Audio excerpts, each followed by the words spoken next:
Hello friends, welcome to cooking house. હું છું મેઘા સચદેવ અને આજે આપણે બનાવીશું ગોળનું ખાટું મીઠું શરબત, જે એકદમ શેરડીના રસ જેવો જ લાગે છે. જો તમને શેરડીનો રસ પસંદ હોય તો ગોળનું આ ખાટું મીઠું શરબત જરૂરથી પસંદ આવશે.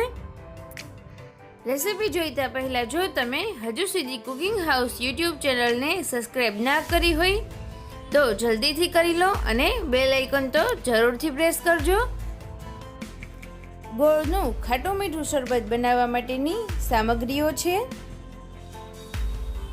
બરફના ટુકડા, 1 ગ્લાસ પાણી, 2 ચમચી જેટલો ગોળ જેમાં મેં દેશી ગોળ લીધેલો છે, 1 ચમચી જેટલી વરિયાળી, સ્વાદ પ્રમાણે મીઠું, થોડા ફોદીનાના પાન જે ડેકોરેશનમાં વાપરીશું, 1 નંગ લીંબુ અને 1 ટુકડો આદુ. હવે એક ટોપડી લઈ અને તેમાં 1 ગ્લાસ જેટલું પાણી લઈ લઈશું. ત્યારબાદ થોડા બરફના ટુકડા એડ કરીશું. ત્યારબાદ આપણે ગોળ એડ કરીશું. ત્યારબાદ ચમચી વડે તેને પાણીમાં ખૂબ જ સારી રીતે મિક્સ કરતા જઈશું. ગોળ જ્યાં સુધી પાણીમાં ઓગળે ત્યાં સુધી તેને સાઈડમાં મૂકી દઈશું અને લીધેલી વરિયાળીને આપણે ખાંડી લેવાની છે. તેને ખૂબ જ બારીક નહીં પરંતુ આખી પાખી રહી તેવી રીતે ખાંડી લઈશું.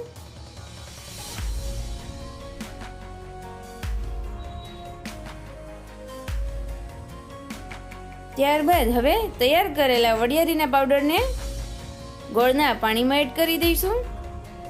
વરિયાળીનું ફ્લેવર ગોળ જોડે ખૂબ જ સરસ લાગે છે. તેને ચમચી વડે જ ખૂબ જ સારી રીતે મિક્સ કરતા જઈશું.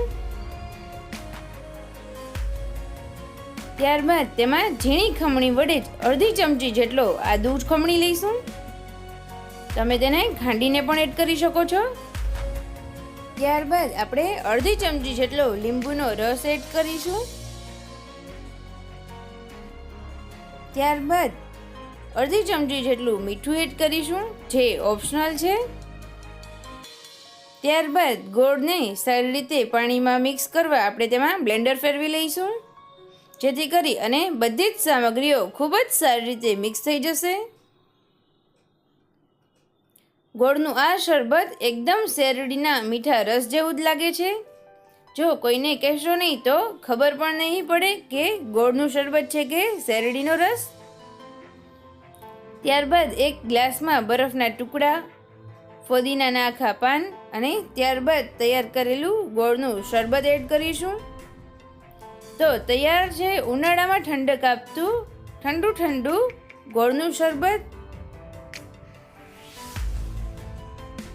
તો તમે પણ આ રીતથી જરૂરથી ટ્રાય કરજો અને મારી ચેનલ કુકિંગ હાઉસને સબસ્ક્રાઈબ કરવાનું ના ભૂલશો. Thank you.